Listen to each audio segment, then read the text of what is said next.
Ricky White has a startling theory on the assassination of John F. Kennedy. He says his father, with 2 other men, fired on the presidential motorcade on that fateful day in Dallas. It is his claim that his father, Roscoe White, was actually the one to fire the shot that mortally wounded the president. How'd you find this out, Rick? It was in 1985 when I had come across a part in the diary, but I found the diary... Your father kept the diary? Yes, sir. I found the diary in 1982 when my grandfather had passed away in Paris, Texas. And from that point on, I took the diary back to Midland, Texas with other material that was located in the footlocker that I found there in Paris. This is your father now? Yes, sir. My father's footlocker that he had placed there at my grandfather's place in Paris, Texas. I see. So you went to your grandfather's place. Your father was still living? No, sir. He was killed in 1971. Okay. So he was dead a long time then. Yes, you were sir. a young man? Yes, sir. How old were you when he died? I was 10 years old. Okay. So you go to your grandfather passes away, you go to your grandfather's house, collect all this stuff, and your father's stuff was there. Yes, sir. And 3 years, call me Larry, okay? Okay, Larry. 3 years later, you find what?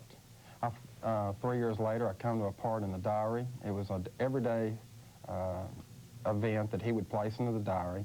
He was a police officer?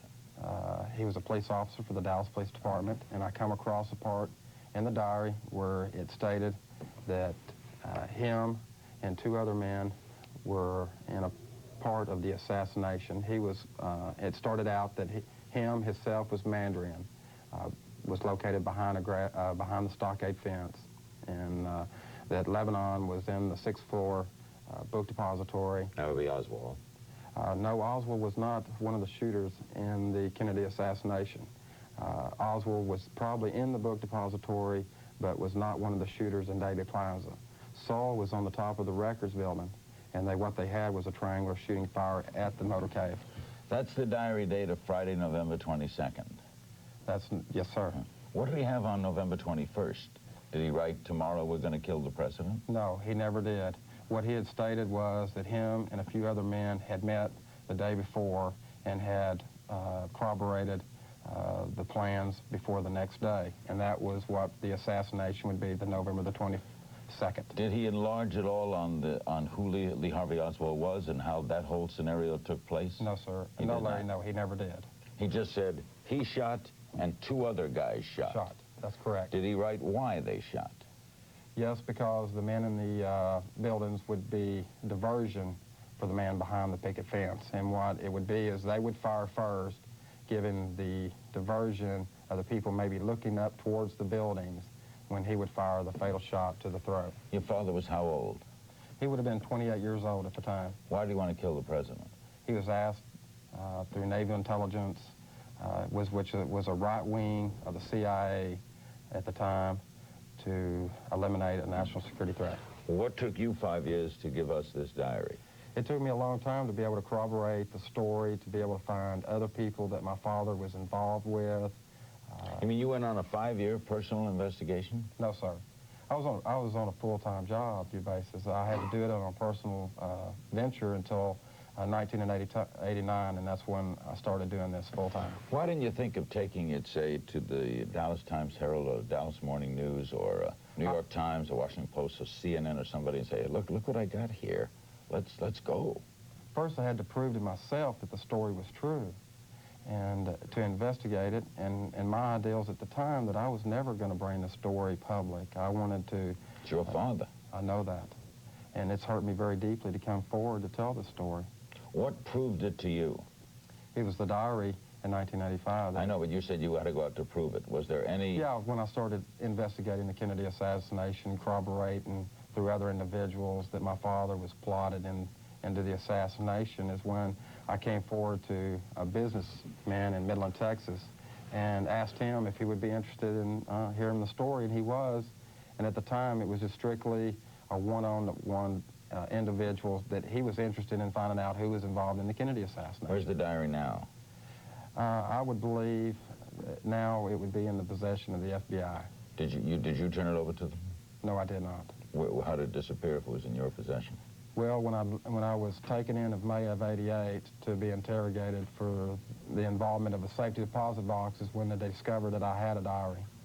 And then I had already left the federal building. I had gathered all the material up. Or you were being investigated because you took something from a safety deposit box? No, sir. I was investigating a safety deposit box that my father had left. And they stopped you from doing that and took the diary. We have some statements here if you'd like to comment. Bobby Ray Inman, former CIA deputy director, after examining the messages that Roscoe White allegedly received from the CIA, said they are not legitimate. His reaction is that the information you gathered was a forgery or invalid. That's incorrect. I have never forged anything. I've only found facts. And this You got CIA stuff, information? I have John Stockwell, a former CIA director at the time, stated that he was 90% sure that it was corroborated, that they do look genuine.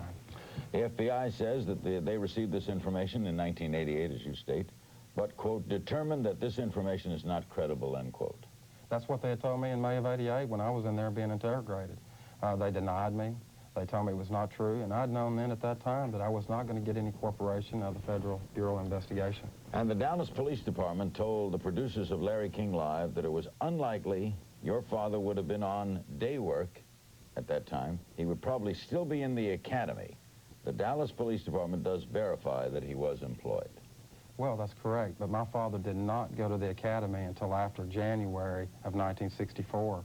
So he was employed with the Dallas Police Department 3 months prior to him going to the academy. As a patrolman? No, sir. He was in the crime scenes as a photographer. We'll be right back with Ricky White. We'll include your phone calls. This is Larry King Live. Tomorrow night, don't forget, Persian Gulf War presents now anti-war activists. We'll meet them. They'll tell us why they think we shouldn't be there. This conspiracy, and they're going to believe it. This one, some others, there are over 300 of them now, and so I guess everybody had a little fun out of it. Our guest is Ricky White, the 29-year-old oil equipment salesman who has just come out with this story. By the way, people backing his claims are his mother and your father's preacher, right, as well as the JFK Assassination Information Center. Right. Your mother says that her husband killed the president. That's correct. Why didn't you forget all this, Rick, and burn the diary? Well, it was because of my mother that I'm standing up and telling the people today. It's because that without her pushing me on and wanting the story to be told is the reason why I'm trying to tell it. But if everything jives and we now accept this, you have taken and painted your family, the father, you're in the mode of John Wilkes Booth, among the worst of our citizens ever, to kill a president by shooting him from behind. But it'd be worse not to tell the story and hold it behind. It is better to tell a story and let the people know the truth. And the truth is what tells for it all. Jonesboro, Georgia, hello. Yes, sir. I'd like to know if this is propaganda for a movie, and if it's not, why would he disgrace his name? And is this going to be a movie or a book? Neither one. We strictly went public for the safety of my family and everybody that was involved in it. Oh, you feared for your lives? That's correct. Laurel, Maryland, hello. Yes, Larry. How you doing tonight? Fine. I was asking, I saw his press conference, and he stated that the government told his father to do it. Why would the government tell his father to kill the President of the United States? Because he was a national security threat to the government at the time. I mean, the CIA wanted him eliminated. There are many who thought that. Jim Garrison, now judge in Louisiana, thought that the CIA wanted the president eliminated. They thought it was a right-wing element of the CIA. That's correct. A right wing from the CIA. It wasn't actually the CIA, it was people that was above him. Did you talk to your mother about him, your father, and why, did she know he was going to do it that day he did it? No, she sure did. And I think she had the emption because she had overheard in 2 different conversations with Jack Ruby that they were plotting to eliminate John F. Kennedy. Your father died how many years later?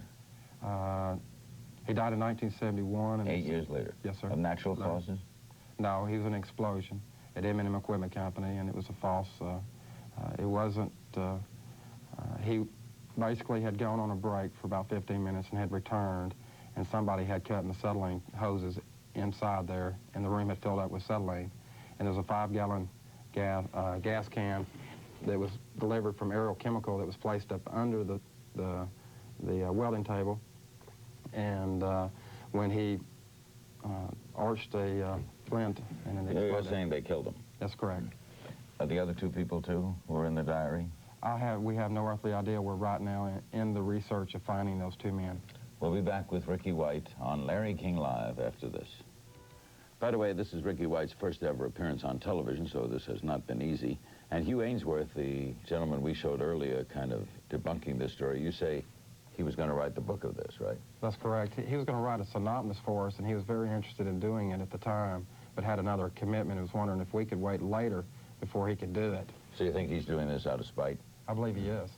Good luck, Ricky. I know this has not been easy. Thank you, Larry. Thank I sure you. appreciate it. Ricky White, who says his father fired the fatal shot that November day in Dallas, so many years ago, 27 years ago. See you back here tomorrow night. Have a great evening and so long.